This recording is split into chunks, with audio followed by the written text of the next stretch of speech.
നമസ്കാരം. Big T വിയുമായി ബന്ധപ്പെട്ട ഒരു വാർത്തയുണ്ട്. ഇപ്പം ഇന്ന് നോക്കുമ്പം ചില സോഷ്യൽ മീഡിയയിൽ ബിഗ് ടി വിയുടെ പ്രതിസന്ധികൾ കാണുന്നുണ്ട്. ഒരു കാർഡ് തന്നെ വരുന്നിരിക്കുന്നു. ബിഗ് ടി വി ബിഗ് പ്രതിസന്ധിയിലാണ്, ബ്യൂറോകൾ പൂട്ടി തുടങ്ങി, ക്യാമറകൾ വാടകക്കാർ തിരിച്ചെടുത്തു തുടങ്ങി എന്നൊക്കെയുള്ള വാർത്ത വരുന്നുണ്ട്. അത് കാസർഗോഡ് ബ്യൂറോ പൂട്ടിയിരിക്കുന്നു എന്നൊക്കെയാണ് പറയുന്നത്. സത്യാവസ്ഥ എന്താണെന്നറിയില്ല. അത് ഇത്തരം വാർത്തകൾ വരുന്നുണ്ട്. അതോടൊപ്പം തന്നെ മറ്റൊരു വാർത്ത കൂടെ പറയാൻ വേണ്ടി, കഴിഞ്ഞ ദിവസം ചീഫ് എഡിറ്ററിൻ്റെ ബർത്ത്ഡേ ആയിരുന്നു. ആ ബർത്ത്ഡേ ആഘോഷം കളർഫുള്ളാക്കി അതിൻ്റെ ഒരു വീഡിയോ ഇപ്പോൾ സോഷ്യൽ മീഡിയയിൽ വരുന്നുണ്ട്. അത് കണ്ടപ്പോൾ അതിൻ്റെ ഒരു സന്തോഷം കൂടെ പങ്കുവയ്ക്കണം. കാരണം ഹൈദരാബാദിലാണ് ചീഫ് എഡിറ്റർ ഉൾപ്പെടെ ഉള്ളവർ. അപ്പോൾ അവിടെ വെച്ച് ഒരു ബർത്ത്ഡേ ആഘോഷിക്കുന്നു. ആ സമയത്ത് ആ ന്യൂസ് വായിക്കുമ്പോൾ ചീഫ് എഡിറ്ററിൻ്റെ വീട്ടിൽ ചെന്ന് മക്കളെയും അവരുടെ ഹസ്ബൻഡിനെയൊക്കെ കണ്ടു ഒരു കേക്ക് മുറിക്കുന്ന ഒരു സംഭവം നമ്മൾ കണ്ടു. പക്ഷേ എനിക്ക് തോന്നുന്നു ചീഫ് എഡിറ്ററൊക്കെ ആദ്യമായിട്ടായിരിക്കും ഇങ്ങനെ ഒരു ബർത്ത്ഡേ ആഘോഷമൊക്കെ നാട്ടിലില്ലാതെ കൊണ്ട് അത് പറയുന്നുണ്ട്. ആദ്യമായിട്ടാണ് ഇങ്ങനെയൊക്കെ എന്ന് പറയുന്നുണ്ട്. അത് കാണുമ്പോൾ നമുക്കും ഒരു സന്തോഷമാണ്. അത് അവിടെ പോയി എന്നിട്ട് ബർത്ത്ഡേ കേക്ക് കട്ട് ചെയ്യുന്നു, അത് കാണുകയും അപ്പോൾ പറയുന്നുണ്ട് എൻ്റെ വീടൊക്കെ എങ്ങനെയാണ് കിടക്കുന്നതെന്ന് കാണട്ടെ എന്ന് പറയുകയും ചെയ്യണം. അപ്പോൾ കുറേ നാളുകളായി പോയിട്ട് എന്നാണ് എനിക്ക് തോന്നുന്നത്.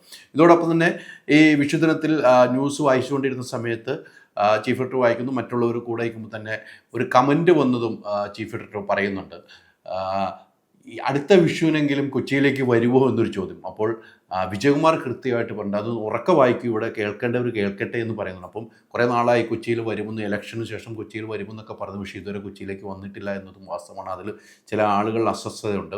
ഞാൻ പറഞ്ഞു വന്ന് ആ കേക്ക് കട്ടിങ് കാണിക്കുകയും ചെയ്തു. അതേസമയം തന്നെ അന്ന് തന്നെ ചീഫ് എഡിറ്ററിൻ്റെ ഒരു ബർത്ത്ഡേ ആഘോഷമാക്കി ഇവരൊരു വണ്ടിയിൽ ഒരു യാത്ര ചെയ്തിരുന്നു.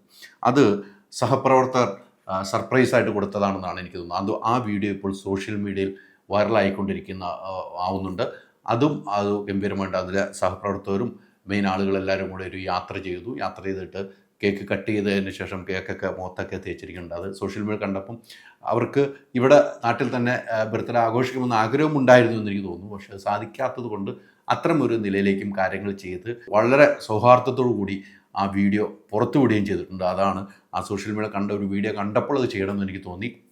അതോടൊപ്പം തന്നെയാണ് ഇതിൻ്റെ ഒരു പ്രതിസന്ധിയും ഇപ്പോൾ സോഷ്യൽ മീഡിയയിൽ ചർച്ച ചെയ്യപ്പെടുന്ന പൂട്ടുന്നു. കാസർഗോഡ് ബ്യൂറോ പൂട്ടി എന്ന് പറയുന്നു. അവിടെയുള്ള ആളുകളെ കാസർഗോഡ് നിന്ന് തിരിച്ചു വിളിച്ചു എന്ന് പറയുന്നു. അതോടൊപ്പം അന്വേഷണാത്മകമായ ഒരു സംഭവം രൂപീകരിച്ചിരുന്നു.